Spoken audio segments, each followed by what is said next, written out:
एक लड़का पैदल किसी रास्ते से जा रहा था। उस लड़के ने देखा कि सामने वाले बिजली के खंभे पर कागज की पर्ची चिपकी पड़ी है और उस पर्ची में कुछ लिखा हुआ है। वो लड़का थोड़ा नजदीक जाकर पर्ची में क्या लिखा है वो देखने लगा। उस कागज की पर्ची में लिखा था, कल इस रास्ते से गुजरते वक्त मेरे 100 रुपये कहीं गिर गए थे। मैंने ढूंढने की बहुत कोशिश की लेकिन मुझे वो नहीं मिले। कृपया इस रास्ते पर कहीं भी किसी को भी मेरे 100 रुपये मिले तो इस पते पर पहुंचा देना। पर्ची में उसका एड्रेस भी लिखा हुआ था। लड़के को ये पर्ची पढ़कर उस एड्रेस पे जाने का मन करने लगा। वो लड़का उस एड्रेस पे जाने के लिए आगे बढ़ने लगा। उस एड्रेस पे जाकर लड़के ने देखा कि वहां पर एक झोपड़ी है। लड़के ने बाहर से आवाज लगाई तो उस झोपड़ी में से एक वृद्ध औरत लाठी के सहारे बाहर आने लगी। लड़के को पता चल गया कि वृद्ध औरत सिर्फ अकेली ही इस झोपड़ी में रहती है।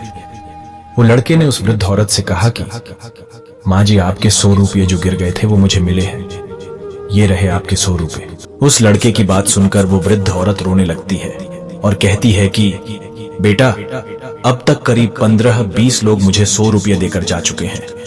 बेटा, मुझे ठीक से दिखाई भी नहीं देता है और मुझे पढ़ना लिखना भी नहीं आता है। पता नहीं किसने मेरी ऐसी हालत देखकर मेरी मदद करने के लिए ऐसा किया है। लड़के ने 100 रुपये रखने के लिए कहा पर वो वृद्ध औरत नहीं मानी। लड़के के बहुत आग्रह करने के बाद आखिर में वो वृद्ध औरत मान जाती है, लेकिन वो उस लड़के से कहती है कि तुम जाते वक्त वो पर्ची वहां से फाड़कर फेंक देना।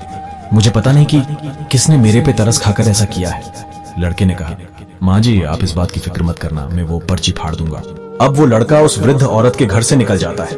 थोड़ी देर चलने के बाद उस लड़के ने सोचा कि आखिर मुझसे पहले आए हुए उन 15-20 लोगों को भी इस माँ जी ने वो पर्ची फाड़ने को कहा होगा, लेकिन उनमें से किसी ने भी पर्ची को नहीं फाड़ा, तो फिर मैं क्यों फाड़ दूं?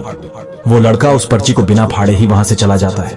उस लड़के के मन में उस व्यक्ति के लिए बहुत ही आदर और सम्मान था जिसने ये तरीका ढूंढा था और इस जरूरतमंद वृद्ध औरत की मदद की थी। हमारे मन में सिर्फ किसी जरूरतमंद की मदद करने की इच्छा होनी चाहिए, क्योंकि मदद करने के तो बहुत सारे तरीके होते हैं। हम किसी भी तरह मदद कर सकते हैं।